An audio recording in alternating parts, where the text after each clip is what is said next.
Hello, this is Vipin from DW institute Thrissur. ഇന്ന് നമ്മുടെ ഗയോത്ത് ബേറ്റ്സ്വായ് പ്രൂഫും ഷ്രൈബനും സ്പ്രഹനെ പറ്റി കുറച്ച് കാര്യങ്ങൾ പറയാം.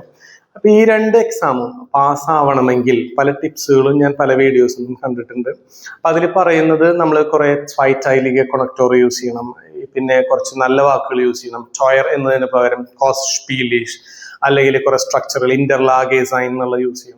ഇതൊക്കെ ശരിയാണ്. നമുക്കൊരു 80% അല്ലെങ്കിൽ 85% മേലെ കിട്ടണമെങ്കിൽ ഇതൊക്കെ ചെയ്യണം.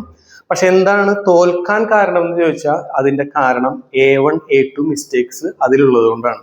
അപ്പൊ നമ്മൾ A1 A2 മിസ്റ്റേക്സുകൾ, അതിലത്തെ ഗ്രാമർ മിസ്റ്റേക്സുകൾ ഒഴിവാക്കിയാൽ തന്നെ ജയിക്കാനുള്ള 60% നമുക്ക് മാർക്ക് കിട്ടും. അപ്പൊ അതിന് ചെയ്യേണ്ടത് ഇത്തരം മിസ്റ്റേക്സുകൾ മാക്സിമം ഒഴിവാക്കുകയാണ്. അതേപോലെ തന്നെ സ്പ്രഹന് 16 മാർക്സ് ആണുള്ളത്, പ്രൊനൗൺസിയേഷൻ ഉള്ളത്.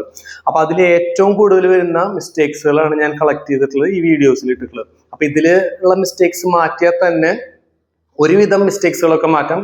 100% അല്ല, ഇനിയുണ്ട്. പക്ഷെ ഏറ്റവും ഇമ്പോർട്ടൻ്റ് ആണ് ഞാൻ ഈ വീഡിയോസിൽ ഷെയർ ചെയ്തിട്ടുള്ളത്. Okay, thank you.